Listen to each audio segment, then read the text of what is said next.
Hi hello ನಮಸ್ಕಾರ, ನಾನು ನಿಮ್ಮ ಧ್ವನಿ ಶಶಾಂಕ್ ಕೌಡೂರು. ಸೊ ಇವತ್ತಿನ ಜನಧ್ವನಿಯಲ್ಲಿ ರಾಜ್ಯಕ್ಕೆ ಸಂಬಂಧಪಟ್ಟಂತ ಒಂದು ಮೇಜರ್ ವಿಚಾರದ ಕುರಿತಾಗಿ ಅಪ್ಡೇಟ್ಗಳನ್ನ ನೀಡ್ತಾ ಹೋಗೋಣ.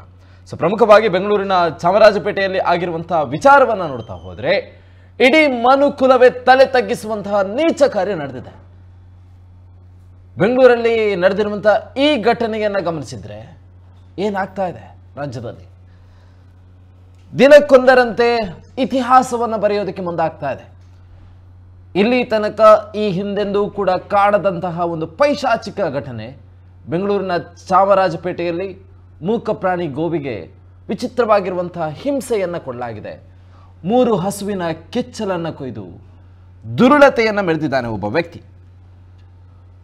ಪ್ಲಾಸ್ಟಿಕ್ ಮತ್ತು ಬಟ್ಟೆ ಅಂಗಡಿಯಲ್ಲಿ ಸಹಾಯಕನಾಗಿ ಕೆಲಸ ಮಾಡ್ತಾ ಇದ್ದಂತಹ ಬಿಹಾರ ಮೂಲದ ಶೇಖ್ ನಸ್ರು ಈಗ ಬಂಧಿತ ಆರೋಪಿ.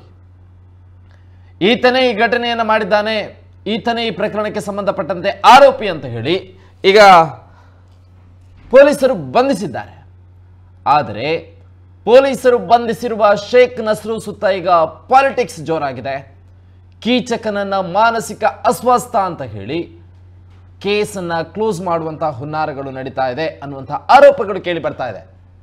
ಅಥವಾ ಅಸ್ವಸ್ಥ ಅಂತ ಹೇಳಿ ಆರೋಪಿ ಅರೆಸ್ಟ್ ಮೇಲೆ ಈಗ ಅನುಮಾನ ವ್ಯಕ್ತಪಡಿಸಿದ್ದಾರೆ ವಿಪಕ್ಷಗಳು. ಗೋಮಾತೆಯ ಮೂಕರೋಧನೆಗೆ ಸ್ಪೆಷಲಿ ಈಗ ರಾಜ್ಯ ಸರ್ಕಾರ ನ್ಯಾಯ ಒದಗಿಸುತ್ತಾ ಒಬ್ಬ ವ್ಯಕ್ತಿಗೆ ಏನಾದರೂ ತೊಂದರೆಯಾದಂಥ ಸಂದರ್ಭದಲ್ಲಿ ಆತ ನ್ಯಾಯಾಲಯದ ಮೊರೆಯನ್ನು ಅಥವಾ ಪೊಲೀಸ್ ಇಲಾಖೆ ಮೊರೆಯನ್ನು ಹೋಗ್ಬೋದು. ಆದರೆ ಗೋಮಾತೆಗೆ ಆಗಿರುವಂತಹ ಅನ್ಯಾಯಕ್ಕೆ ಯಾರಿದಕ್ಕೆ ನ್ಯಾಯ ಒದಗಿಸ್ತಾರೆ? ಸಂಕ್ರಾಂತಿ ಹಬ್ಬದ ವೇಳೆ ಕಾಂಗ್ರೆಸ್ ಸರ್ಕಾರ ಹಿಂದೂಗಳಿಗೆ ಯಾವ ಸಂದೇಶವನ್ನು ರವಾನಿಸ್ತಾ ಇದೆ ಅಂತ ಹೇಳಿ ಬಿಜೆಪಿ ಈಗ ಟೀಕೆಯನ್ನು ಮಾಡೋದಕ್ಕೆ ಮುಂದಾಗಿದೆ, ಪ್ರಶ್ನೆಯನ್ನು ಎತ್ತುತ್ತಾ ಇದೆ. ಪ್ರತಿಭಟನೆಗಳು ನಡೀತಾ ಇದೆ ಗೋಮಾತೆಗೆ ಆಗಿರುವಂತಹ ಅನ್ಯಾಯದ ಕುರಿತಾಗಿ. ಕೆಚ್ಚಲು ಕೊಯ್ದ ಆರೋಪಿಯ ಬಂಧನದ ಮೇಲೆ ಅನುಮಾನಗಳು. ಆರೋಪಿ ನಸ್ರು ಮಾಲೀಕನನ್ನ ಬಂಧಿಸುವಂತೆ ಹಸುವಿನ ಮಾಲೀಕ ಈಗಾಗಲೇ ಒತ್ತಾಯವನ್ನು ಮಾಡ್ತಾ ಇದ್ದಾರೆ. ಅವರ ಕೆಲವೊಂದು ಆರೋಪಗಳಿದೆ ಈ ಪ್ರಕರಣಕ್ಕೆ ಸಂಬಂಧಪಟ್ಟಂತೆ. ಆತ ಒಬ್ಬ ಮಾನಸಿಕ ಅಸ್ವಸ್ಥ ಅಥವಾ ಕುಡಿದ ಮತ್ತಿನಲ್ಲಿ ಈ ರೀತಿಯಾದಂಥ ಘಟನೆ ಮಾಡಿದ್ದಾನೆ ಅನ್ನುವಂಥ ಆರೋಪಗಳನ್ನು ಪೊಲೀಸರು ಮಾಡ್ತಾ ಇರುವಂಥ ವೇಳೆಯಲ್ಲಿ ಹಸುವಿನ ಮಾಲೀಕ ಈಗಾಗಲೇ ಕೆಲವೊಂದು ಪ್ರಶ್ನೆಗಳನ್ನು ಎತ್ತಿದ್ದಾರೆ ಈ ವಿಚಾರಕ್ಕೆ ಸಂಬಂಧಪಟ್ಟಂತೆ. ಗೋವಿನ ಕೆಚ್ಚಲು ಕೊಯ್ದು ಕ್ರೌರ್ಯ ಮೆರೆದವನ ರಕ್ಷಣೆಗೆ ಮೆಂಟಲ್ ಅನ್ನುವಂತಹ ಅಸ್ತ್ರವನ್ನು ಬಳಕೆ ಮಾಡಲಾಗ್ತಾ ಇದೆ ಪೊಲೀಸರು ಅನ್ನುವಂಥ ಆರೋಪಗಳು ಈಗ ಬಲವಾಗಿ ಕೇಳಿ ಬರ್ತಾ ಇರುವಂಥದ್ದು. ಪ್ರಮುಖವಾಗಿ ಪೊಲೀಸ್ ಇಲಾಖೆಗಳು ಈ ಪ್ರಕರಣಕ್ಕೆ ಸಂಬಂಧಪಟ್ಟಂತೆ ದಾರಿ ತಪ್ಪಿಸುವಂಥ ಪ್ರಯತ್ನವನ್ನು ಮಾಡ್ತಾ ಇದ್ದಾರಾ ಅನ್ನುವಂಥದ್ದು. ಆತ ಮಾನಸಿಕ ಅಸ್ವಸ್ಥ ಅನ್ನುವಂಥ ವಿಚಾರವನ್ನು ಹೆಚ್ಚಾಗಿ ಬಿಂಬಿಸಲಾಗ್ತಾ ಇದೆ. ಒಂದು ವೇಳೆ ಆತ ಮಾನಸಿಕ ಅಸ್ವಸ್ಥನಾಗಿದ್ದರೆ ಆತನಿಗೆ ಕೆಲಸ ಕೊಟ್ಟಿರುವಂಥದ್ದಾದರೂ ಯಾಕೆ? ಬಟ್ಟೆ ಅಂಗಡಿಯಲ್ಲಿ ದುಡಿಯುವಂಥ ವ್ಯಕ್ತಿ ಅಲ್ವಾ? ಒಮ್ಮಿಂದೊಮ್ಮನೆ ಮಾನಸಿಕ ಅಸ್ವಸ್ಥ ಯಾವ ಥರ ಆಗ್ತಾನೆ? ಕಳೆದ 10 ವರ್ಷಗಳಿಂದ ಆತ ಅದೇ ಪ್ರದೇಶದಲ್ಲಿದ್ದಾನೆ, ಬಿಹಾರ ಮೂಲದವನಾಗಿರ್ಬೋದು. ಆದರೆ ಆತ ದುಡಿಯೋದಕ್ಕೋಸ್ಕರ ಬೆಂಗಳೂರಲ್ಲಿದ್ದ ಚಾಮರಾಜಪೇಟೆಯಲ್ಲಿ. ಪೊಲೀಸರು ಬಂಧಿಸಿರುವ ಆರೋಪಿಯೇ ತಪ್ಪು ಅಂತ ಹೇಳಿ ಈಗ ಬಿಜೆಪಿ ವಿರೋಧವನ್ನು ಮಾಡ್ತಾ ಇದೆ. ಪರಿಸ್ಥಿತಿಯನ್ನು ನಿಭಾಯಿಸಲು ಒಬ್ಬ ಅಮಾಯಕನನ್ನ ಬಂಧಿಸಲಾಗಿದೆ ಅಂತ ಹೇಳಿ ಆ ದೃಶ್ಯವನ್ನು ಒಂದು ಬಾರಿ ನೋಡಿ. ಎಂಥವನ ಕರಳು ಕೂಡ ಹಿಂಡುವಂಥ ಘಟನೆ ಅದು. ಮೂಕ ಪ್ರಾಣಿ ತನ್ನ ರೋದನೆಯನ್ನ ಎಲ್ಲೂ ಕೂಡ ಹೇಳಿಕೊಳ್ಳೋದಕ್ಕೆ ಸಾಧ್ಯ ಇಲ್ಲ. ನಾವು ಮನುಷ್ಯರು, ನಮಗೆ ಬುದ್ಧಿ ಇದೆ, ನಮಗೇನಾದರೂ ತೊಂದರೆಯಾದಂಥ ಸಂದರ್ಭದಲ್ಲಿ ಅದನ್ನು ವಿರೋಧಿಸೋದಕ್ಕೆ, ಪ್ರತಿಭಟಿಸೋದಕ್ಕೆ ಆ ದೇವರು ಒಂದು ನಾಲಿಗೆಯನ್ನಾದರೂ ಕೊಟ್ಟಿದ್ದಾನೆ ಅಟ್ಲೀಸ್ಟ್.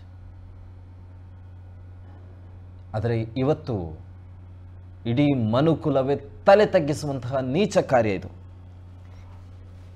ಇದನ್ನು ಕೂಡ ನಾವು ಹೇಳಬೇಕಲ್ವಾ?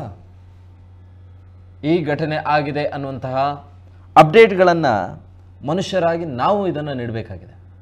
ಇದು ನಮಗೆ ಶೇಮ್ ಅಂತ ಅನಿಸ್ತಾ ಇದೆ. ಒಬ್ಬ ವ್ಯಕ್ತಿ, ಒಬ್ಬ ಮನುಷ್ಯ ಮಾಡಿರುವಂತಹ ನೀಚ ಕೃತ್ಯವನ್ನು ನಾವು ಅದನ್ನು ನಿಮ್ಮ ಮುಂದೆ ಪ್ರೆಸೆಂಟೇಷನ್ ಇಡಬೇಕಲ್ವ? ಆ ಅನಿವಾರ್ಯತೆ ಬಂದಿದೆ. ಸೊ ಬೆಂಗಳೂರಿನ ಚಾಮರಾಜಪೇಟೆಯಲ್ಲಿ ಆಗಿರುವಂತಹ ಘಟನೆಯ ಅಪ್ಡೇಟ್ಗಳನ್ನ ನೋಡ್ತಾ ಇದ್ದೀವಿ.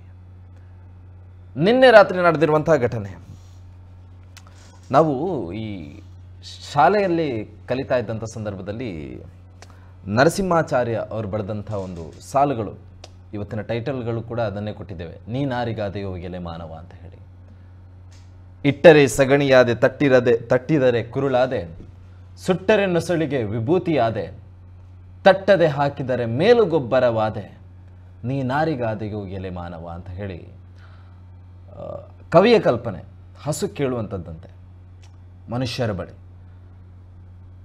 ನಾನು ಈ ಭೂಮಿಯಲ್ಲಿ ಮೂಕ ಪ್ರಾಣಿಯಾಗಿ ಹುಟ್ಟಿದ್ದೇನೆ, ಆದರೆ ನಾನು ಈ ಹುಟ್ಟಿರುವಂಥ ಭೂಮಿಗೆ ಅಥವಾ ನನ್ನ ಸಾಕಿದವರಿಗಾದರೂ ಪ್ರತಿಫಲ ಅನ್ನುವಂಥ ರೀತಿಯಲ್ಲಿ ನನ್ನಿಂದ ಏನಾದರೂ ಅವರಿಗೆ ಸಿಗುತ್ತೆ, ಆದರೆ ನೀನು ಏನು ಕೊಡ್ತೀಯಾ ಅಂತ ಹೇಳಿ ಭೂಮಿಗೆ ಅಥವಾ ನಿನ್ನ ಜೊತೆ ಇದ್ದವರಿಗೆ ಅಂತ ಹೇಳಿ ಆ ಸಾಲುಗಳು ಈಗ ನೆನಪಿಗೆ ಬರುತ್ತೆ. ನೀನ್ಯಾರಿಗಾದ ಎಲೆ ಮಾನವ ಅಂತ ಹೇಳಿ. ಆತ ಅಸ್ವಸ್ಥನೋ, ಕುಡಿದ ಮತ್ತಿನಲ್ಲಿ ಆ ಕೆಲಸ ಮಾಡಿದನೋ ಗೊತ್ತಿಲ್ಲ. ಆದರೆ ಕೋಇನ್ಸಿಡೆಂಟ್ ಥರ ಈ ವಿಪಕ್ಷಗಳು ಹೇಳುವಂಥ ಕೆಲವೊಂದು ಪಾಯಿಂಟ್ ಔಟ್ಗಳು ಅಥವಾ ಹಸುವಿನ ಮಾಲೀಕ ಕರ್ಣ ಅವರು ಹೇಳುವಂಥ ಕೆಲವೊಂದು ಪಾಯಿಂಟ್ ಔಟ್ಗಳು ಮತ್ತು ಈ ಒಟ್ಟಾರೆ ಪ್ರಕರಣಕ್ಕೆ ಸಂಬಂಧಪಟ್ಟಂತೆ ಬರ್ತಾ ಇರುವಂಥ ಅಪ್ಡೇಟ್ಗಳನ್ನ ಗಮನಿಸ್ತಾ ಹೋದರೆ ಈ ಒಂದು ಪ್ರಕರಣವನ್ನು ಮುಚ್ಚಿ ಹಾಕುವಂಥ ಪ್ರಯತ್ನಕ್ಕೆ ಯಾರೋ ಒಬ್ಬ ಬಲವಾದ ವ್ಯಕ್ತಿ ಶ್ರಮಿಸ್ತಾ ಇದ್ದಾನೆ ಅನ್ನೋದು ಸ್ಪಷ್ಟ ಆಗ್ತಾ ಇದೆ.